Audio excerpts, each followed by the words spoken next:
Amém.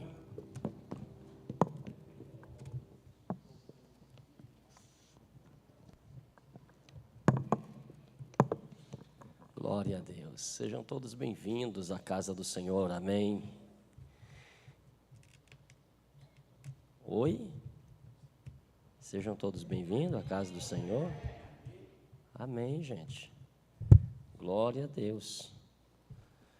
Nesta noite, 21 de dezembro de 2022, estamos encerrando o ano de mergulhados na palavra, pois na próxima quarta-feira haverá aqui um grande culto de agradecimento.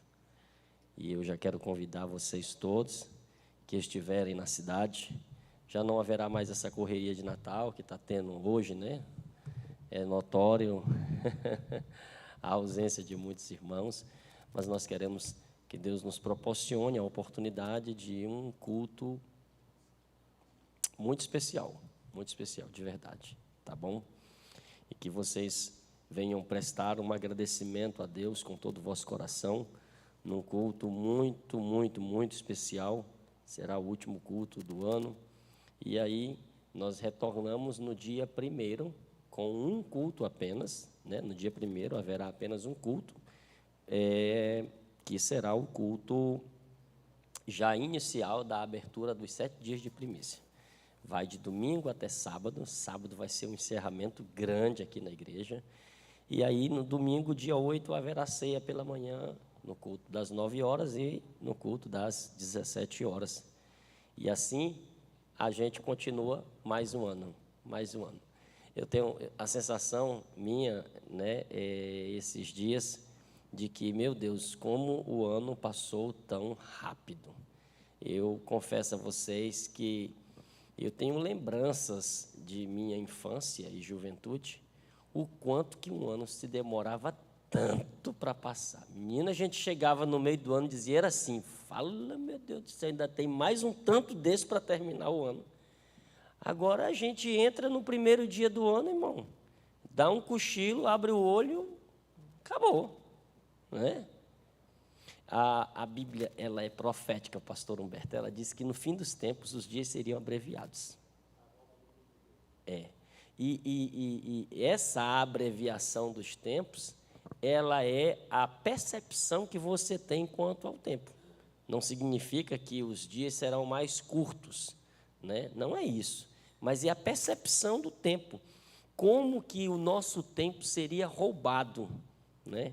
E a gente percebe que cada dia, se você não tomar cuidado, você se torna escravo de alguma coisa que rouba o seu tempo. Rouba o tempo da oração, da leitura da palavra, da convivência familiar, rouba o tempo do culto. Aí as pessoas chegam e dizem assim, o senhor sabe, pastor, a vida corrida, é muita coisa, né? São os ladrões do nosso tempo. E isso vai abreviando, certamente, o nosso tempo, e é verdade.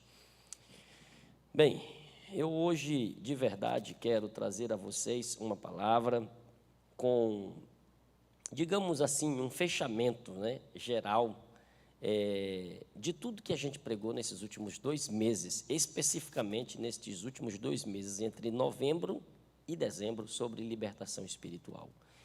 E eu quero fazer assim um arremate, né? Um arredondamento de tudo que nós ministramos sobre libertação espiritual. Inclusive, irei repetir aqui algumas falas, porque eu acho que são importantes lembrar a vocês aquilo que nós ministramos. Portanto, dada a continuidade do assunto e do tema, eu quero ler com você Atos dos Apóstolos, capítulo 16, versículo 16. Atos dos Apóstolos, né? Vamos acompanhar bem esta leitura. Atos dos Apóstolos, capítulo 16, versículo 16. Gente, enquanto você procura Atos dos Apóstolos, capítulo 16, versículo 16, eu quero dizer a vocês que cada dia... Obrigado, irmã Marisete. Aí. Graças a Deus. Todos encontraram? Ok? Então, sim, deixa eu falar para vocês. Cada dia que passa, eu me fascino e me derramo sobre a palavra, e eu cada dia que passo, me encanto mais com aquilo que parece ficar cada vez mais claro ao meu entendimento. É impressionante, eu confesso a vocês, que hoje a gente consegue ler um texto da palavra e conectar a tantos outros textos que antes não conseguíamos, em hipótese alguma, encontrar uma conexão. E ainda me lembro de inúmeras vezes que preguei algum texto da palavra e eu fui tão sucinto diante da plateia e, ao mesmo tempo, fui tão raso com aquilo que foi mencionado. Porque é verdade que, quando você está aprendendo a tabuada, você se encanta em conhecer o 1 mais 1, o 2 mais 1, o 3 mais 1, o 4 mais 1. E você vai se encantando com as somas, as divisões, as multiplicações, né? E aí você diz, aprendi a tabuada. Mas quando você adentra as profundidades dos números matemáticos, você percebe que você ainda não sabe de nada e que, com um simples cálculo, você consegue dividir muitas coisas, né? Compreender muitas coisas. Dentro da palavra de Deus é assim também. As pessoas, elas chegam e conhecem a Bíblia de uma forma tão simples e dizem, olha como é belo, como é lindo. E, ao passar do tempo, você percebe que tudo aquilo que te encantava é tão pouco diante do conhecimento que você tem. Olhe para cá que eu vou dizer uma coisa para vocês. Você chega para evangelizar uma pessoa que não conhece a Bíblia, uma pessoa que não conhece a Bíblia, e quando você começa a conversar com ela, você começa a conversar com alguém que não conhece a Bíblia, aí você abre a Bíblia e diz assim, aqui na Bíblia está escrito isso. Ela diz assim, é verdade, é. Ela diz, eu creio, eu acredito. Que coisa linda, quer dizer que Deus está falando isso? Sim, Deus está falando isso. Agora, você abre a Bíblia para muitos crentes nos nossos dias atuais, aí você mostra na Bíblia, ele diz, mas eu não acredito desse jeito não, eu não vejo desse jeito não, porque o povo mais incrédulo não é o ímpio, o povo mais incrédulo é os crentes. Pense num povozinho para duvidar da palavra de Deus. Ele está lendo a Bíblia, mas ele está duvidando. O pastor está pregando, está mostrando referência, ele está lá na cadeira, pastor. E às vezes o pior é que ele não questiona sozinho. Ele ainda atrai a atenção do outro que está do lado. Tu está vendo esse negócio aí? Eu não concordo com isso aqui, não está vendo? É que está aqui, não. Então, pense numa realidade que precisa ser mudada dentro da igreja e no meio do povo. Esse espírito de incredulidade que surge, que cega, que bloqueia o entendimento da palavra. Eu vou dizer uma coisa para vocês com toda sinceridade. Há uma coisa que é muito especial e indispensável, que nós possamos conhecer o espírito por detrás das letras. Eu vou repetir, precisamos conhecer o espírito por detrás da letra. Quando você lê a Bíblia apenas por ler e não entender o espírito que está ali por detrás da letra, você vai conhecer só um texto. Você vai ver somente um texto. Mas percebe-se que atrás daquele texto existe sempre uma visão de Deus e uma revelação de Deus. Presta atenção, quem conhece aqui a história de Balaão? Só um irmão? 2? 3? Ah, sim, obrigado, me ajude, gente. Eu vi que todos vocês conhecem a história de Balaão. A Bíblia diz que o Senhor estava dizendo a ele que ele não fosse estender as mãos para amaldiçoar o povo de Deus. Mas aí ele insiste em ir contra a voz de Deus. Deus estava dizendo, não vai. Ele disse, eu vou. Deus dizia, não faço. Eu faço. Aí, na frente dele, atravessa o quê? O que atravessa na frente de Balaão? Um anjo. Ele vê ou não vê? É esse o problema. A incredulidade bloqueia a visão espiritual. Mas a jumenta vê o anjo. Então, eu preguei outro dia aqui e disse, você nunca vai ver um animal prostrado diante de um ídolo. Você nunca vai ver um animal adorando a outro Deus, que não seja o Todo-Poderoso. Mas nós, seres humanos, criamos deuses para nós, conforme a nossa imagem. Nós, seres humanos, criamos outros deuses para a gente servir, para a gente adorar. Um animal, você nunca vê um animal se prostrando a uma imagem. Você não vê um animal criando um Deus. Você vê o ser humano que tem inteligência, que pensa, que tem conhecimento, criar um Deus para si. Então, olha só, você não vê o animal se prostrando a outro Deus, mas a Bíblia relata que um animal viu Deus. Então, quando você vê o espírito por detrás da letra, o que a gente percebe? Que um animal, ele é capaz de ter mais espiritualidade com Deus do que um humano. Aí alguém que está me assistindo agora, ou alguém que está aqui, diz, lá vem um pastor com as ideias dele. Não, irmão, eu não estou dizendo que um animal é crente. Eu estou dizendo que um animal tem mais capacidade de ver Deus e obedecer do que você não ver Deus. E por isso não obedece. Ah, pastor, isso aí é uma invenção. Pronto. Então quem foi que falou com a baleia? Foi o diabo? E a baleia entendeu ou não entendeu que era Deus que estava falando para pegar Jonas e levar ele para Nínive? Então um animal, ele ouve a voz de Deus e entende. O meu Deus falou, eu tenho que obedecer. Porque a criação toda converge para entender Deus. Mas o homem tem dificuldade para entender. Por quê? Porque a incredulidade impede. E isto é uma opressão diabólica na mente e na vida das pessoas que não querem viver uma verdadeira libertação espiritual. O jumento vê o anjo. A baleia ouve a voz de Deus. E a nós, que somos a imagem e a semelhança, temos obstáculos.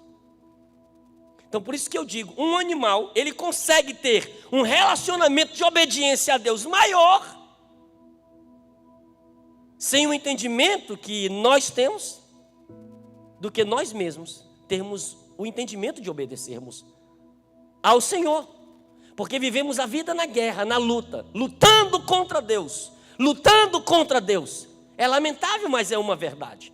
Então, Atos capítulo 16, versículo 16, olha o que a Bíblia diz. Eu parei aqui semana passada, e a Bíblia diz: aconteceu que indo nós para o lugar de oração, veio ao nosso encontro uma jovem possuída de espírito adivinhador, a qual, adivinhando, dava grandes lucros aos seus donos. Seguindo a Paulo e a nós, gritava dizendo: estes homens são servos de Deus Altíssimo e anunciam a vocês o caminho da salvação. Que espírito era esse que falava na boca da moça? Era o Espírito de Deus? Era um anjo de Deus? Era um enviado de Deus? Não. Mas até o diabo sabe quem Deus é. Até Satanás sabe quem Deus é. E às vezes nós temos dificuldade de saber quem é Deus. Então, havia um espírito de adivinhação. E diz aqui que o espírito de adivinhação dava grande lucro aos seus donos. Por quê? Porque alguém se completava e alguém lucrava com aquele espírito de adivinhação. E este espírito de adivinhação é a imagem da idolatria. A imagem da idolatria. O que muitas pessoas acham que quando alguém chega revelando a sua vida, eu vou falar. E eu vou dizer. Tem gente que acha que quando chega o irmão, eita, estou sentindo, papai, eita, é mistério, estou vendo, está acontecendo isso, ai meu Deus, Deus está falando. E todo mundo pensa logo que é um profeta ou uma profeta. Eu vou dizer uma coisa para vocês, tem muita mulher e muito homem dentro das igrejas, adivinhando a vida de vocês, e não é Deus. Porque a finalidade dessas adivinhações, chamadas de profecias, nada mais é do que querer lucrar em cima de alguém. Subtrair. O interesse de adquirir lucros. Podem olhar para a história. E você vai ver muito isto. Porque tudo que se quer é adquirir lucros. Diz que aquela moça tinha um espírito de adivinhação e os seus donos tinham muito lucro com aquilo dali. E aí, um certo dia, o texto continua dizendo que ela repetia isso muitos dias. Então Paulo, já indignado, voltando-se, disse ao Espírito: em nome de Jesus Cristo, eu ordeno que você saia dela. E na mesma hora o Espírito saiu. Ou seja, Paulo não se vendeu pelos elogios. E esse é o problema de muitos pastores, de muitos líderes. Porque eles se deixam levar pelos elogios. Ah, alguém está gostando de mim, alguém está me elogiando, então deixa aí do lado. Pelo contrário, Paulo se indignou com os elogios. E por que Paulo se indignou? Porque ele percebeu que aquilo não era um espírito de Deus. Era um espírito de engano. E o espírito de engano, se ele permitisse e desse brecha, ele iria para o beleléu. Iria ter um grande prejuízo em sua vida. Aí ele repreende o espírito imundo, e quando o espírito imundo sai da moça, os donos da jovem viram que havia desfeito a esperança do lucro, agarraram Paulo e Silas, o arrastaram para a praça, à presença das autoridades, levando aos magistrados. Estes homens, sendo judeus, perturbaram a nossa cidade, propagando costumes que não podemos aceitar nem praticar, porque somos romanos. Espera aí, tu leu direitinho o que eu li aqui? Observou o detalhe da revelação da palavra? Estes homens, sendo judeus, perturbaram a nossa cidade, propagando costumes que não podemos aceitar nem praticar, porque somos...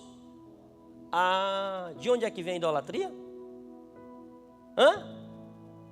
Roma.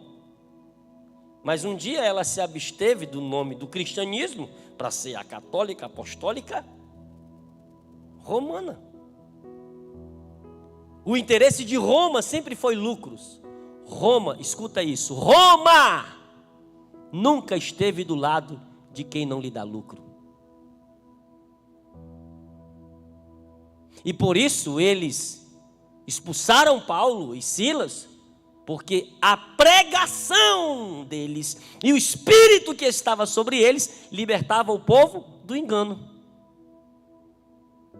Anos mais tarde, o Império Romano percebe que não consegue parar e barrar o crescimento do cristianismo, vai lá, dá o direito legal, mas exige que as contribuições vá para onde? Para Roma, porque queriam lucro. E a história vai se repetindo anos após anos, séculos após séculos e milênios após milênio, porque é o interesse do lucro. E eu vou dizer uma coisa para vocês: por que toda a igreja católica tem um patrono? Porque é bonito ter um patrono? Não, porque precisa de uma imagem para dar lucro a ela. A festa do patrono. Se não tiver a imagem, não tem lucro. Tem que ter a imagem. Quando você entra dentro da igreja católica, tem que ter uma imagem lá dentro. Tem ou não tem, gente? Para que as pessoas entendam que ali tem um Deus a ser adorado. Aí diz: não, mas não é para ser adorado. Mas tem que ter ali. Não é verdade? Porque dá lucros. Se não tem imagem, não tem lucro. Se não tem adivinhação, não tem lucro. Se não tem idolatria, não tem lucro. E eu vou mostrar isso na Bíblia para vocês. É isso que eu quero conduzi-los a esta última noite de revelação da palavra, de entendimento da palavra, no mergulhando na palavra. Bem, escuta isso. A palavra de Deus nos livra de manipulação humana para vivermos a real revelação da palavra. Pergunto a você: se você aprender a Bíblia, como é que eu vou te manipular? Eu vou repetir a pergunta. Se você aprender a Bíblia, como eu vou te manipular? Por que alguém pode dizer que o pastor Isaac quer manipular alguém? Conheça a Bíblia comigo. Ou conheça a Bíblia comigo, ou combata a Bíblia comigo. Diga comigo: só se combate a Bíblia com a Bíblia. Agora você quer combater comigo com outro livro? Não. Diga: a Bíblia explica a Bíblia. Não é outro livro que vai explicar a Bíblia, é a Bíblia que vai explicar a Bíblia. Diga comigo, a Bíblia tem respostas para a Bíblia. Eu não posso tirar respostas que não seja da Bíblia. Deus se revela, Deus se responde, Deus se mostra. Então, para muitos pastores, estudar a Bíblia deixa a pessoa sem o Espírito Santo. Não estude a Bíblia não. Vocês já ouviram isso aí? Irmão, não estude muito a Bíblia não, porque se você estudar, você vai perder o Espírito Santo. Mas como é que eu vou estudar a Bíblia e vou perder o Espírito Santo? Ainda tem outros que dizem assim, olha, não estude a Bíblia não, porque se o irmão estudar a Bíblia, o irmão vai ficar maior do que o pastor. O pessoal vai logo dizer assim, olha rapaz, eu prefiro ouvir o irmão do que ouvir o pastor. Então tem pastor que não conhece a Bíblia e tem medo que alguém conheça a Bíblia, para poder dar um show nele de Bíblia. Irmão, eu adoro sentar com quem tem Bíblia. Quero eu que vocês sejam muito maiores. Desejo eu que vocês cresçam cada vez mais. Sabe para quê? Para que eu possa ter o orgulho e prazer de dizer, quando o irmão sobe aqui, eu fico encantado, porque ele tem conhecimento para mim. Quer dizer então que o filho não pode ser mais inteligente que o pai? Quer dizer que o filho não pode estudar mais que o pai? Que tolice é essa? Se o meu desejo é ver os filhos crescendo, os filhos avançando, então estude a Bíblia, conheça a Bíblia. Se inspire por aqueles que são mestres da Bíblia. Mas também tem aqueles que dizem assim, o irmão não pode estudar muito a Bíblia, porque quem estuda muito a Bíblia se torna um crente rebelde. Vocês já foram chamados de rebelde, porque conhecia a Bíblia mais do que o pastor de vocês? É sabichão, pois é. 1 Coríntios capítulo 12. 1 Coríntios capítulo 12, versículo 9. Vamos ler? 1 Coríntios capítulo 12, versículo 9. Olha o que a Bíblia diz assim, ó. É lindo isso aqui, ó. A um é dado no mesmo Espírito a fé, a outro no mesmo Espírito dons de curar. Vai, 10. Oi. A outro no mesmo Espírito operação de milagres, a outro no mesmo Espírito profecia, a outro no mesmo Espírito discernimento de espíritos. A um é dada a variedade de línguas e a outro capacidade para interpretá-las. Mas segura aqui o versículo de número 10. Olha só, o versículo 10 diz assim, ó. A outro discernimento de espíritos. Discernimento de espíritos. Aí logo quando as pessoas pensam nesse discernimento de espírito, o que de verdade eles pensam? Eles pensam logo que a gente olha assim e já vê o diabo. Porque tem gente que de espírito só vê o diabo. Porque a vida dele parece que é voltada só para ver diabo, só ver demônio, só ver demônio, só ver... Irmão, tem gente que vê você com uma bolsa e diz assim, eu estou vendo que o diabo está se escondendo na tua bolsa. Tem outro que diz assim, olha, tu toma cuidado porque o diabo está no teu cordão. Aí o outro vai dizer assim, olha, não sei porque toda vez que eu vejo tu com essa sandália, eu vejo que tu está sapateando no sapato do diabo. Irmão, tem gente que vê espírito na pessoa. Ele não vê Deus em ninguém não, mas vê um demônio com facilidade. Não é verdade? Olha para cá. Esse discernimento de espíritos é o discernimento geral e total de tudo que você precisa ter na sua vida. Porque todo o mundo espiritual é composto de espíritos. E você tem que discernir o que é de Deus e o que não é de Deus. Então é preciso discernir até Deus nas pessoas. Balaão viu o Espírito de Deus? Viu o Espírito de Deus? Quem foi que viu? O jumento teve discernimento do Espírito. E era o diabo? Era um anjo. Entendeu? A baleia discerniu o espírito. Deus falou. Olha só, então discernimento de espírito engloba tudo, todas as coisas. Eu preciso olhar para o irmão e saber qual espírito está sobre ti. Eu preciso perceber qual espírito está sobre a sua vida. E eu não posso crer que eu estou olhando para você querendo ver o quê? Só coisa imunda? Só coisa ruim? Porque cada um de nós temos um espírito que nos promove a um nível de chamado e de vocação no mundo espiritual. Então, discernimento de espíritos. A outro é dado variedade de línguas. Porque tem gente que só sabe falar em línguas. Mas tem gente que não fala muito em línguas. Mas ele discerne as línguas. Porque Deus deu a ele, pelo mesmo espírito, esse discernimento de espírito para interpretar, a capacidade para interpretá-las. Aí o versículo de número 11. Mas um só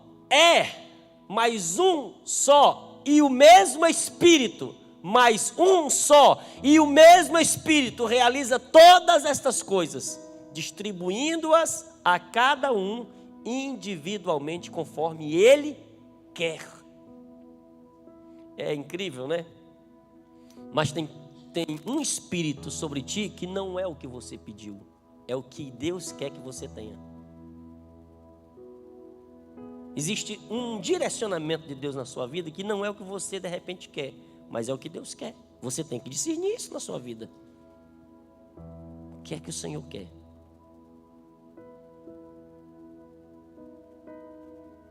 O profeta ouviu a voz, e a voz dizia: a quem enviarei? E quem há de ir por nós? O que o profeta diz? Ah, Senhor, pode chamar alguém aí, porque eu não quero. Ele diz: eis-me aqui, envia-me. É preciso nos colocarmos à disposição daquilo que Deus quer. Ele sabe o tamanho da nossa capacidade. Sabe por quê? Porque nós nunca vamos nos achar no nível da capacidade daquilo que Deus está chamando a gente.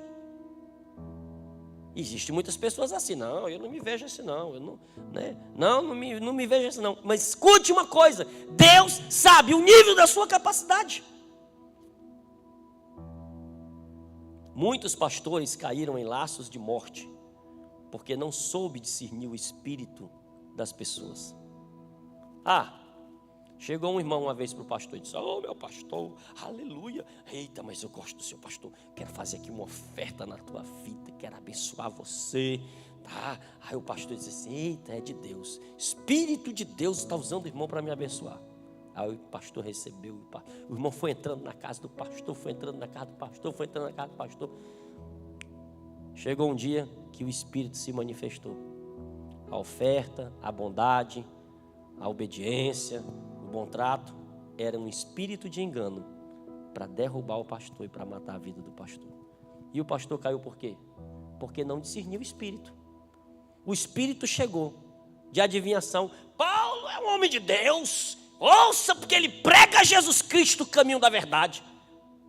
Paulo podia dizer assim: olha, vocês estão vendo aqui? O espírito da profecia que está no meio de vocês diz que eu sou homem de Deus. Paulo começou a se indignar e disse assim: isso aqui não é Deus não, isso aqui é o diabo. Cuidado com pessoas que chegam falando doce, bom, bonito, que pode ser que o espírito que está atrás daquela pessoa seja um laço de morte contra a tua vida. E olha, eu vou dizer uma coisa para vocês: eu não duvido muito que aqui 100% já tenha vivido um espírito desse na sua vida. Chega maquiado, e depois o que acontece? Destruição na vida. Então, busque com zelo os melhores dons, mas busque com zelo pedir a Deus: me dê discernimento de espírito. Veja só, por que existe o anticristo? Por que existe o falso profeta? Para destonar o original de Deus, a ação real de Deus.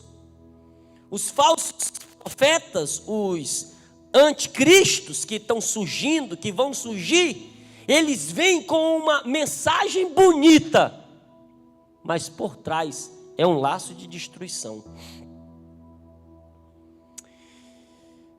todo falso profeta e todo falso Cristo, ele se levanta contra a verdade de Deus.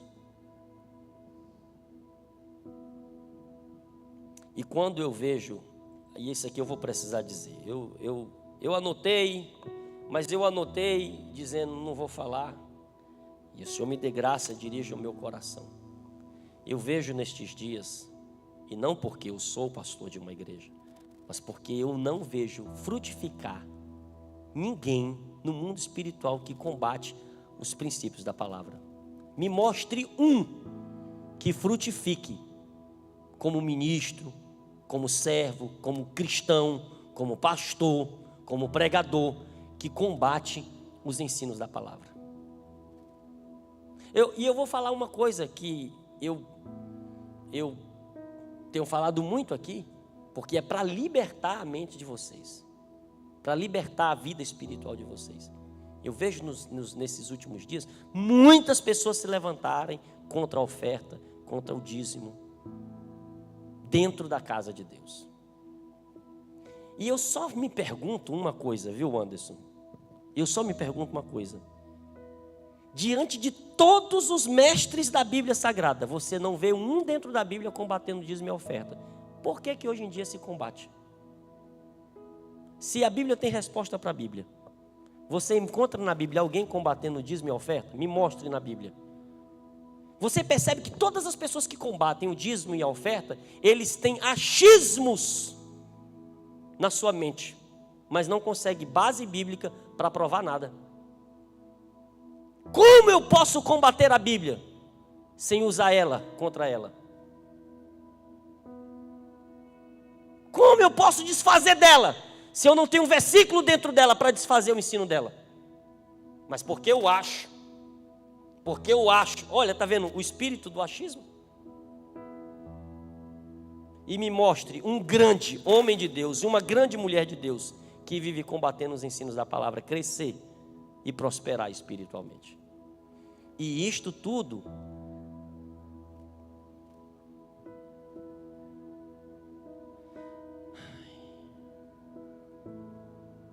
toda pessoa que combate ensinos que são princípios bíblicos contra a Bíblia por achismos, sobre essas pessoas pairam o espírito do anticristo.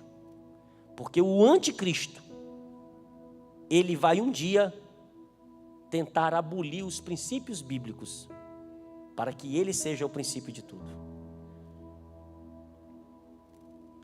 Leia lá Daniel, leia Apocalipse. A Bíblia fala tudo isso. É que as pessoas não entendem isso. Me mostre na Bíblia alguém. Me mostre na Bíblia alguém. Que tenha condenado a oferta e o dízimo. Ah, é porque no livro tal não fala. É porque acolá não fala. Sim, eu quero saber se tem contra. Eu não estou perguntando se não fala. Talvez porque o que já está falando é o suficiente ou não. Talvez porque o que tem escrito já é o suficiente. Mas me mostre na Bíblia alguém que combata isso, que condene, ou que seja feito oposição a uma oferta, a um dízimo. Então, olhe para mim, por que eu faria? Por que eu faria? Por que eu permitiria que alguém aqui combatesse isso? Escute uma coisa, deixe de ser mais um no meio da multidão. O mundo espiritual precisa te conhecer. Diga assim, o mundo espiritual, mais forte, o mundo espiritual precisa me conhecer. O problema é que o mundo espiritual não conhece muito crente. Sabia disso? Tem muita gente na igreja, tem muita gente servindo, tem muita gente pastor, tem muita gente profeta, tem muita gente com nome de profeta, mas que o mundo espiritual não conhece ele. Você sabia disso? Vamos lá, vamos ler aí esse texto. Atos dos Apóstolos, capítulo 19, versículo 13. Atos dos Apóstolos, capítulo 19, versículo 13. Isso aqui é show demais, gente. Isso aqui é revelador para a gente. Atos 19, 13. Olha o que a Bíblia diz aqui, ó. Isso aqui é lindo. Olha para cá. Para de combater a Bíblia, olha para a Bíblia. Olha o que a Bíblia diz. E alguns judeus, exorcistas, ambulantes, tentaram invocar o nome de Jesus sobre pessoas possuídas de espíritos malignos, dizendo: ordeno que saiam pelo poder de Jesus, a quem Paulo prega. Versículo 14. Olha só. Os que faziam isto eram 7 filhos de um judeu chamado Seva, sumo sacerdote, filho de crente, criado na igreja. Não é assim que a gente chama? Ensinado nos princípios da palavra, batizado nas águas.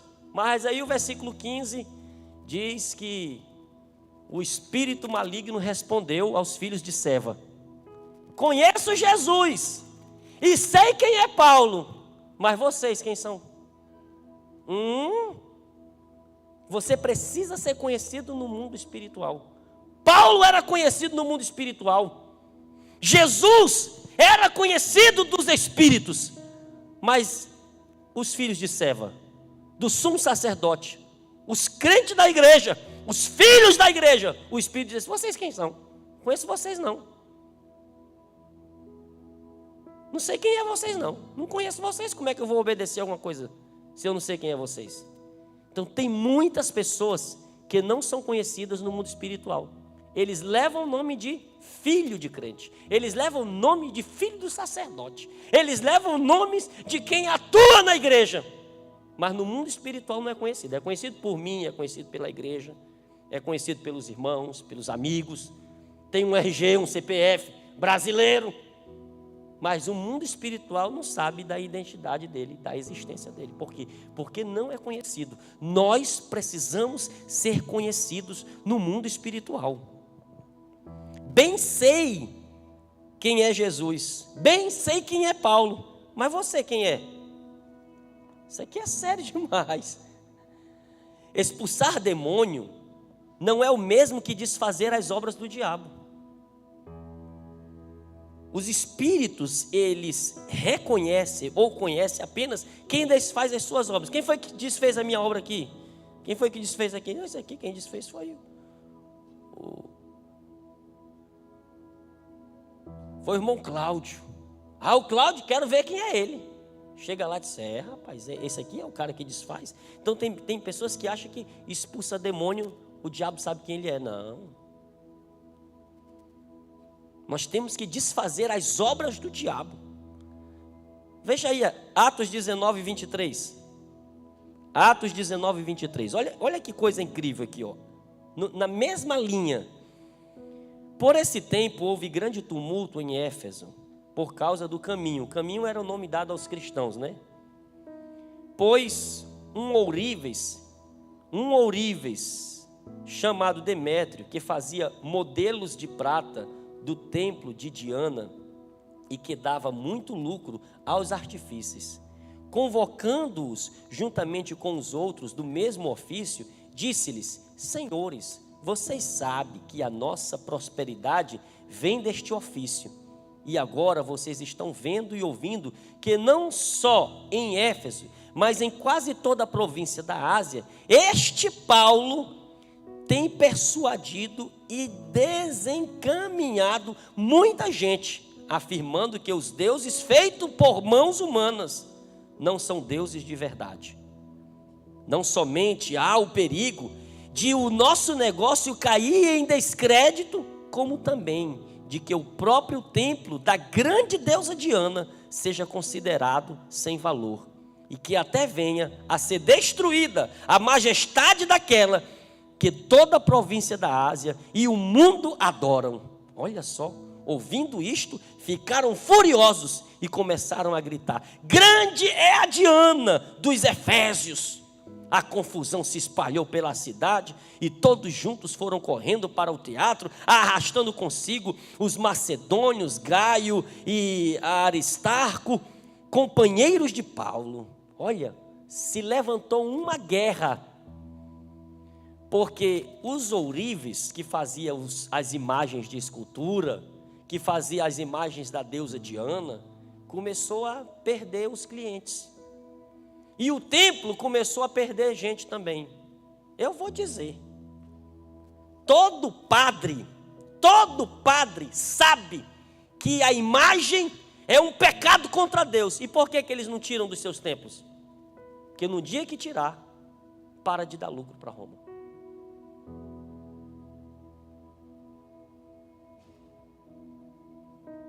No dia que arrastar as imagens, tudo que tem por aí, os altares, o catolicismo acaba. E foi o que fizeram com os companheiros de Paulo. Porque eles começaram a falar do caminho, e aí os ourives não faziam mais imagem, o povo não ia mais para o templo, e cadê o lucro? Acaba o lucro. Paulo passou isso com a moça possuída pelo espírito de adivinhação.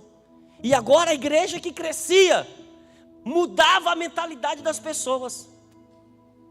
As pessoas começaram a abandonar os templos de Diana, os templos dos deuses, feitos por mãos de homens, de prata, de ouro, de bronze, de barro, de pedra, de tudo que se possa imaginar. A idolatria, ela existe para dar dinheiro. E a pessoa, para ver o seu ídolo, paga o que preciso for para ver o seu ídolo. Pode ser uma imagem, pode ser uma pessoa. A pessoa está disposta a pagar o valor que for necessário para estar do lado do seu ídolo. Pode ser o seu cantor predileto. Não é verdade? São os ídolos, são criados. A idolatria, ela existe para dar lucro. Agora, a gente precisa ver a diferença entre ter um ídolo e buscar conhecimento. Porque Salomão falou, pastor Humberto, que você deveria pagar tudo o que pudesse para ter conhecimento. Porque o conhecimento, ele é libertador. O conhecimento, ele é transformador. Salmo 115, versículo 1. Salmo 115, versículo 1. Olha o que a Bíblia diz. Vamos ler lá?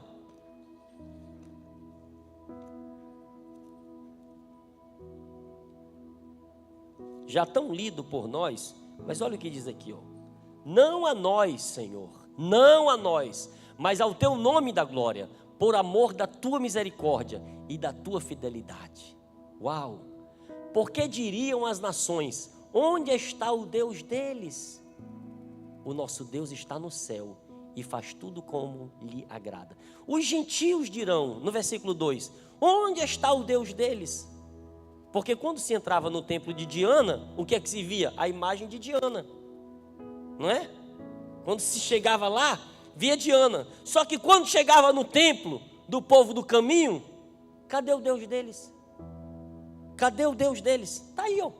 O que diriam as nações? Onde está o Deus deles? Porque as pessoas chegam numa reunião daqueles que crêem no Deus Todo-Poderoso e olham para as paredes e diz: cadê o Deus deles? A resposta está no verso: o nosso Deus está no céu e faz como lhe agrada. O nosso Deus está no céu. Onde está o Deus deles? Você já entrou em uma igreja católica? Quem já entrou numa igreja católica? Eu já entrei. Eu vou fazer uma pergunta a vocês. Olhem bem para mim, que é uma pergunta que eu quero ver vocês interagir comigo. Você já percebeu que quando a imagem ela está num canto, você lá da porta olha para ela, você percebe que ela está olhando para você, aí você vem para o meio, ela está olhando para você, você vem para a ponta, ela está olhando para você? É assim ou não é? Aí você diz: olha, o santo está me olhando, o santo está me vendo, o santo está me recebendo, né? A Bíblia diz que por trás das imagens existem espíritos. A idolatria, ela atrofia o corpo espiritual. Você sabia disso? A idolatria, ela atrofia o olho espiritual. Salmo 115, versículo de número 4, ele diz assim, ó: os ídolos das nações são prata e ouro, obra da mão de humanos. Tem boca, não falam. Tem olhos e não veem. Mas a gente percebe que elas estão vendo a gente. Sim ou não? Então a Bíblia está mentindo.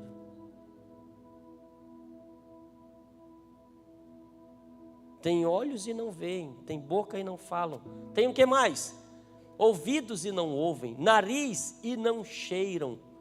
Tem mãos e não apalpam. Tem pés e não andam. Som nenhum lhes sai da garganta. Aí o versículo 8 diz assim, ó: eis aqui a grande doença da idolatria que atinge o coração de muitos fiéis, ó. Tornem-se semelhantes a eles, os que os fazem e todos os que neles confiam. Então, quando você enxerga, quando você vê, presta atenção nisso aqui, ó, quando você vê uma pessoa que não tem sensibilidade do Espírito, não ouve o Espírito, não enxerga o Espírito, não toca nas coisas espirituais, não anda sobre as coisas espirituais, possa ser que essa pessoa esteja vivendo sobre o efeito dessa maldição. Tornem-se semelhantes a eles, os que fazem e todos os que neles confiam. O que a palavra está falando aqui? De atrofiamento espiritual. Então tem pessoas atrofiadas espiritualmente. Por quê? Por causa da incredulidade a Deus. Um espírito de idolatria que entrou no coração da pessoa. Veja que Jesus uma vez pregava e disse assim, ó: quem tem ouvidos, ouça o que o Espírito diz. Lá em Apocalipse a palavra diz: quem tem ouvidos, ouça. Por que a palavra diz isso? Porque tem pessoas que têm ouvidos, mas não ouvem.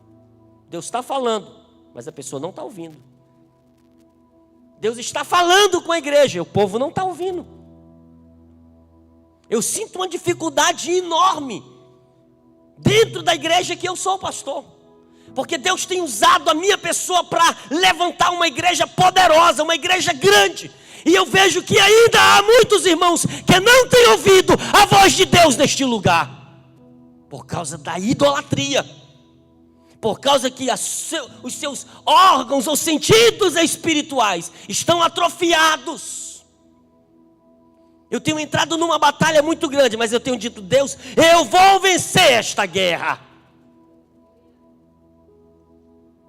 E um dia vai bastar eu dizer 2 palavras, e vocês estarem fluindo sobre a unção do Espírito de sabedoria e de graça que está sendo derramado sobre este lugar. E eu creio que Deus está trazendo através destes sermãos uma grande libertação. Uma grande libertação. Escute uma coisa. A palavra diz: quem tem ouvidos, ouçam. A palavra diz: quem tem mãos, coloque-as sobre os enfermos, eles vão ser curados. A palavra diz que sobre os montes são formosos os pés dos que anunciam as coisas boas. A palavra diz que Deus quer tirar todo este atrofiamento espiritual, para a gente enxergar, para a gente ouvir, para nós tocarmos, pisarmos, para declarar o reino de Deus, para declarar o tempo de Deus em nossas vidas. Vou repetir uma coisa que eu falei aqui, é uma mensagem nestes dias passados. Se você for convidado a um casamento por uma pessoa muito querida sua, se você não for esse casamento, essa pessoa nunca mais vai falar com você, porque ela lhe tem na conta de um amigo muito, muito bom. E se ela te convidar para este casamento, ser ao pé do altar do santo da Igreja Católica, você vai ou não vai? Seja sincero. Vai. Obrigado pela sinceridade. Eu gosto de sinceridade, porque é seu amigo, é seu parente, sei lá, é irmão, é filho, é primo, é avó. Mas se por um acaso você disse que vai lá, chegar 2 semanas antes do casamento, essa pessoa chegar para você e dizer assim: olha, houve uma mudança, o casamento não vai ser mais na igreja católica, vai ser lá no centro de Umbanda, na macumbaria, e o pai Antônio Zé é que vai celebrar o casamento. Você vai? Não vai não, né? Pois é. Você sabia que isso aí é cegueira espiritual, irmã? É. Olhe para mim, eu vou lhe responder com muito carinho porque eu amo a sua vida. O mesmo santo que está lá na igreja católica, que todo mundo se benze, ora e fala, é o mesminho que está lá dentro do centro de macumba, de feitiçaria. Você sabia disso? Escute uma coisa. Isso aqui não é racismo. Mas quem acredita que a mãe de Jesus, Maria, era uma negra? Alguém aqui acredita? Seja sincero. Alguém aqui acredita que a mãe de Jesus era uma negra? Levante a mão. Ninguém acredita? Mas a padroeira do Brasil é uma negra, que é a mãe de Jesus. É assim que nós fomos ensinados. É assim que está registrado. Ela é generala. Quando ela sai da basílica, ela sai em cima de um caminhão de bombeiros, combatedores de polícia federal, com a elite mais alta da polícia do Brasil, para proteger a Senhora Aparecida, padroeira do Brasil, generala. Um dia levaram ela lá da basílica até o show, o programa do Faustão. Sabe quantos milhões gastaram? 500. Quase 1 milhão só no transporte. 500 mil reais para levar de lá até o show do Faustão, para fazer uma apresentação na Globo. E sabe quem que pagou isso daí? Os impostos da gente. Porque a mãe de Jesus no Brasil é negra. E nada contra negro. Nada contra negro. Só que lá em Portugal, a mãe de Jesus é branca, bem clarinha, dos olhos azuis. Quem acredita que Jesus, a mãe de Jesus, é branca dos olhos azuis? Foi feita uma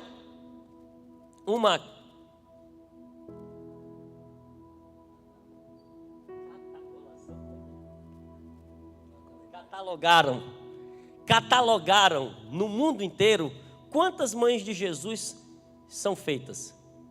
Existem mais de 2.000 mães de Jesus no mundo inteiro, com nomes diferentes. Mais de 2.000. Vamos supor que uma seja verdadeira. Vamos supor que uma seja verdadeira. Que ela não seja nem negra e nem branca. Que ela seja uma parda. Quem acredita que a mãe de Jesus é uma parda?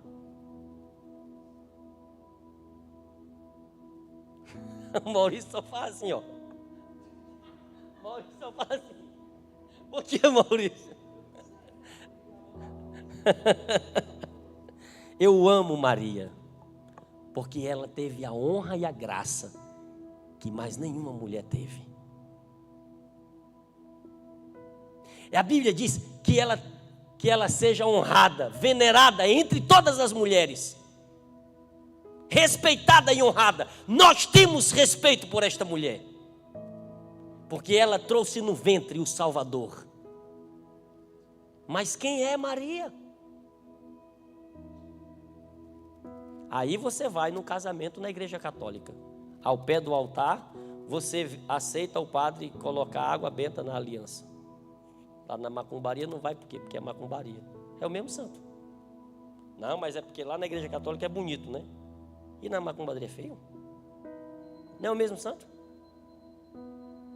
Então, para vocês verem como nós estamos presos a uma religiosidade, a uma esfera espiritual que prende o nosso entendimento. Existe um país no mundo que tem um santo chamado São Nicolau. Vocês já ouviram falar?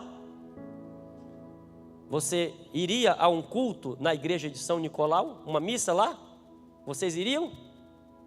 Sim ou não? Se fosse convidado, vamos conhecer lá a igreja do Santo São Nicolau? Vocês estão dizendo que não vão. Mas na casa de muitos aqui, está cheio de São Nicolau pendurado nas árvores de Natal. Porque o mesmo Papai Noel é o mesmo São Nicolau. Aí você não adora o São Nicolau. Mas os crentes estão lá com o velhinho da barbinha branca. Tudinho, bonito. Isso é besteira, é besteira. É idolatria, irmão. Então, cegueira espiritual está na mente dos cristãos. Mas a gente tem que ser o quê? Social? Eclético? Mostre-me eclético na Bíblia, na palavra de Deus. Precisamos ser libertos desta mente religiosa errada. Mas não temos coragem. Sabe por quê, irmãos? Porque no fundo, nós ainda temos muito preconceito. Essa é a verdade. Pastor Sérgio, o senhor se considera um pardo ou o senhor se considera um negro? Mas de pardo você não tem nada. Você está vendo? E eu digo isso porque eu amo o Sérgio. Pargo é peixe, ele está dizendo aqui. Esse Humberto não é gente, não. É pardo, homem. Entendeu? É o que eu quero falar, é que as pessoas têm muito preconceito. Precisamos vencer isto. Irmã Cristina, tu te considera uma negra? Mas como é que está lá no seu documento? Pardo. Por que está lá? Porque a nação, ela é racista. Não, para amenizar, vamos colocar pardo.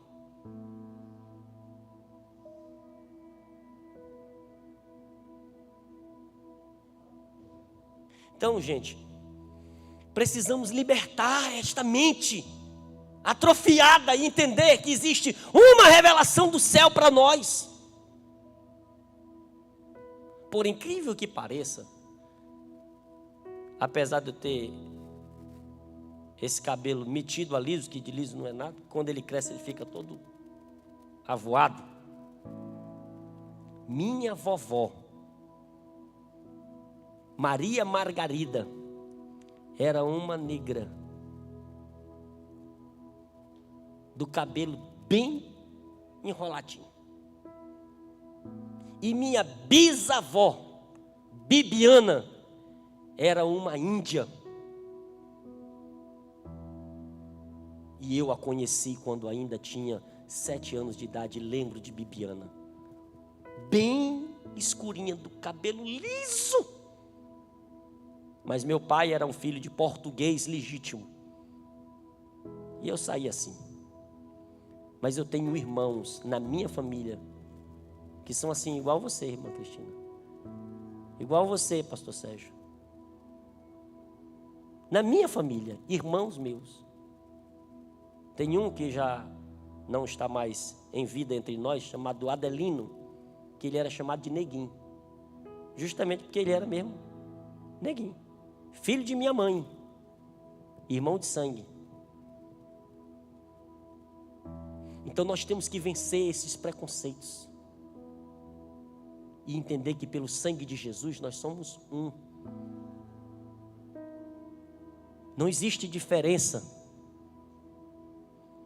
mas infelizmente a idolatria, ela atrofia o entendimento das pessoas. Tem tornado muitas pessoas mimizentas.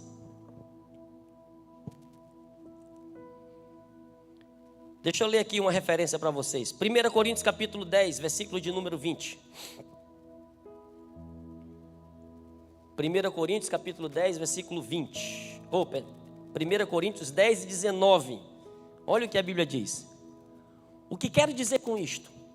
Que o que é sacrificado ao ídolo é alguma coisa?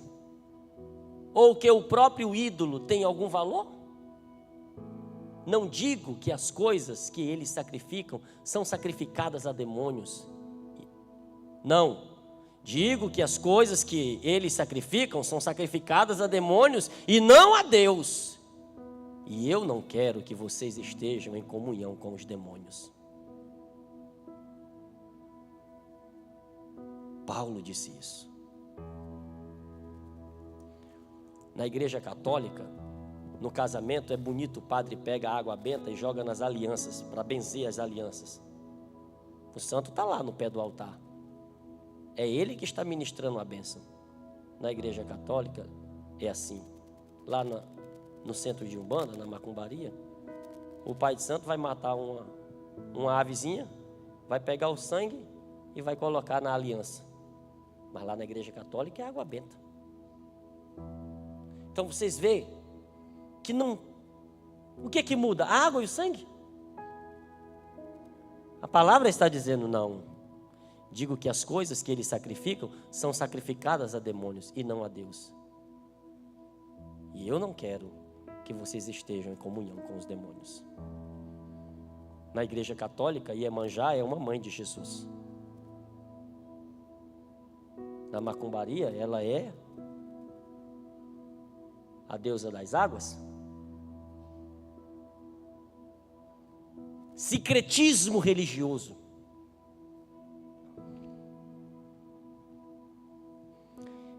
Eu vou encerrar. Isaías 30, versículo 22. Isaías 30, versículo 22.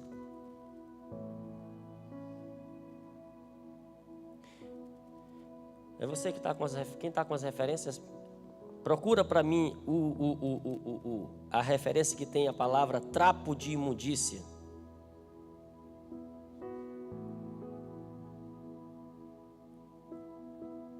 Isaías 30, 22. Vocês tratarão como impuro as imagens esculpidas, cobertas de prata, e as imagens de fundição revestidas de ouro. Vocês as jogarão fora. Então você tratará como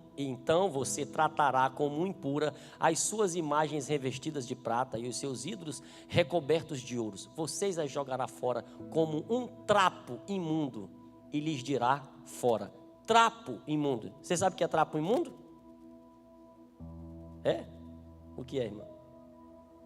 É. Vocês sabem o que é trapo imundo, não sabe? Aqueles paninhos. Que hoje o absorvente tomou o lugar dele. Pois a palavra está dizendo que as imagens são para Deus como trapos imundos. Então quem se prostra, quem adora, quem fica ao pé, é essa a visão que Deus tem. O que quero dizer com isto? Por que a mulher menstrua? Vocês sabem por que é? Vou trazer uma palavra aqui para vocês. Eu não quero criar um impacto e um choque, principalmente nas mulheres. Mas por que a mulher menstrua? Porque depois de um ciclo que ela tem naturalmente para gerar uma vida, o seu organismo é preparado todo para que o óvulo venha e ele gere uma vida. Quando isso não acontece, ele se desmancha e ela menstrua. Você sabe, se eu fosse assim desenhar para vocês entre vida e morte, a mulher está apta para gerar vida, e quando ela não gera vida, ela precisa colocar a morte para fora. Então, não quero que você tenha uma má impressão de achar que a menstruação seja a morte. Não é isso que eu estou dizendo. Mas é porque foi dentro do seu ventre a capacidade de se preparar o órgão para gerar uma vida. Isso não aconteceu. Então, se não houve vida, vai para fora aquilo que seria a morte. Escute o que eu quero lhe dizer. Quando a pessoa, ela se curva, ela adora, Deus vê isso como um trapo de imundícia. Você sabe o que ele está dizendo? Deus vê isso como uma morte. Último versículo da palavra, Lucas capítulo 11, versículo 20. Lucas capítulo 11, versículo 20. Olha só, isso aqui é o último versículo da Bíblia. Jesus disse: se porém eu expulso os demônios pelo dedo de Deus, certamente é chegado o reino de Deus sobre vocês. Se eu expulso demônios pelo dedo de Deus, é chegado o reino de Deus entre vocês. Então eu entendo com isso que o problema não é expulsar os demônios. O grande problema é não expulsar o demônio. Como eu li no verso passado, e dirão: fora daqui, fora daqui. Nós precisamos ter uma mente santa, limpa, cristalina. E se Jesus expulsava os demônios pelo dedo de Deus, entre na sua casa e faça uma oração, aponte o seu dedo e expulse tudo aquilo que está gerando tropeço, dor. Seja alguém que inspira a vida de Deus na sua casa, no seu emprego, na sua empresa, na sua igreja. Seja alguém que gere vida espiritual e viva a vida de Deus. Pare de ignorar as pessoas. Tragam todas as quem vocês puder para próximo de Jesus. Ministre Deus no coração das pessoas. Ano que vem eu irei retornar trazendo lindos sermãos sobre mergulhados na palavra. E eu me preocupo sempre que eu vou ministrar. Eu tenho uma responsabilidade muito grande. Eu não estou aqui para lhe agradar. Eu estou aqui para lhe instruir. Lhe instruir com toda a vida de Deus. Que cada dia você possa viver a vida de Deus. Que cada dia você possa crescer na vida de Deus. E seja liberto de todas as mazelas que atrofiam a sua vida espiritual. E tenha uma vida que flui. Uma vida que cresce, que avança. Uma vida que prospera. Seja conhecido no céu e seja conhecido no mundo espiritual. Não seja como alguém que os espíritos olham e dizem assim: eu sei quem é Jesus, eu conheço Paulo, mas você, quem é você? Quem é você? Quem é você? Alguém aqui, fique de pé, por favor. Deixa eu fazer uma pergunta aqui para vocês. Pinho-sol. Alguém aqui ouviu antigamente que menino, quando tinha muito piolho, pegava o pinho-sol e passava na cabeça? Alguém viu isso? Já viu? Já viu, irmã? Assista Dicas para Pais, sem anúncios e turma sem interrupção. Amarrava um pano, passava um pinho-sol. Pois é. Mas a gente lê, a gente estuda, aí a gente descobre essas coisas. Passava pinho-sol para matar o piolho da cabeça dos meninos. Aí ficava aquela massinha branca. Aí lavava depois a cabeça para tirar aquele, parecia uma massa branca. E na verdade, aquela massa branca, colocada no microscópio, são os ovinhos de piolho, que vão implodir e vai nascer mais um piolinho. As lendazinhas. Então o que eu quero dizer com isso é que tem coisas que você não está vendo, mas elas existem. E no mundo espiritual, nós precisamos ter uma visão microscópica. É esse o nome? Microscópica. É? Precisamos ter visão espiritual para ver essas coisas e discerni-las. Tem coisas que estão acontecendo, você não está vendo. Cuidado, porque pode se manifestar depois. Então, quando a gente tem uma visão apurada, de discernir, a gente sabe o que a gente vai escolher, tomar decisões e acertar na nossa vida. Por isso, desejo a vocês, membros, líderes, desejo a vocês crescimento espiritual, conhecimento da palavra. e conhecimento de Deus. E que no ano que vem você possa atrair pessoas a estar neste culto, para a gente crescer.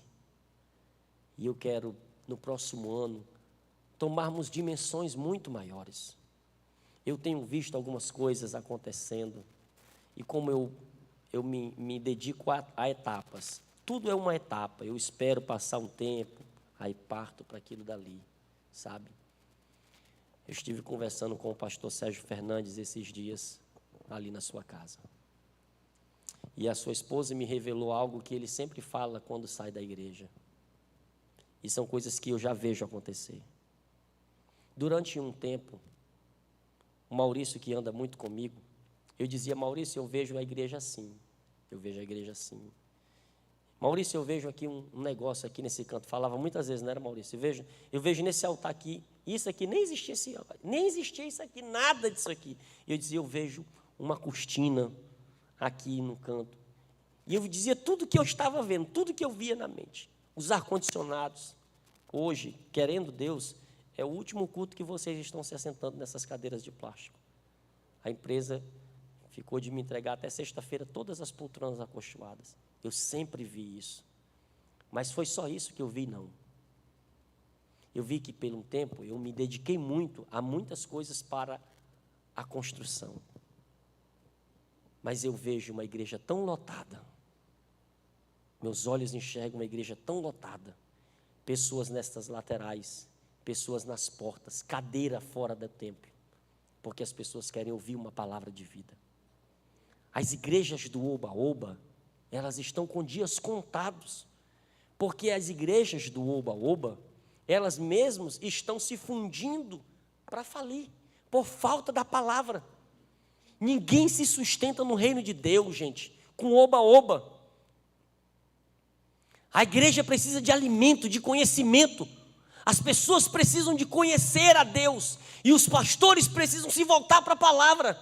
Porque senão fica só cantigas, só falas, só histórias. Nós precisamos de conteúdo, de conhecimento e de libertação. E eu vejo uma igreja lotada. Hoje, Maurício, eu sabendo que era o último culto de mergulhados na palavras, eu me lembro que há uns 6 anos atrás, o último culto, 6 a 5 anos, o último culto de ensino de um desses anos passados, o último culto de ensino, tinha 3 pessoas dentro da igreja. Eu nunca esqueci aquela cena. Hoje nós temos um bom número, em vista do dia que antecede o Natal, mesmo faltando tantas pessoas. Eu vejo crescimento. Eu vejo crescimento. Eu não sou bonito. Sou? Obrigado. Eu não sou bonito. Minha esposa diz uma coisa muito para mim. Ela diz: meu filho, a única coisa que sustenta é a pregação da palavra. A pregação da palavra nesta igreja, eu tenho certeza que é um dos pilares que faz ela permanecer e crescer. Eu tenho cuidado com isso. Eu sei que às vezes eu falo umas coisas que vocês ficam assim meio torto comigo. Mas recebam, porque eu falo com amor, com respeito e com graça, para a edificação da vida de vocês. Nos próximos meses, nos próximos tempos, nós veremos um grande crescimento de vidas na nossa igreja. Eu sinto cheiro de águas, eu sinto cheiro de unção, de renovo, e Deus está preparando essa igreja para o que Ele tem no coração dEle para nós.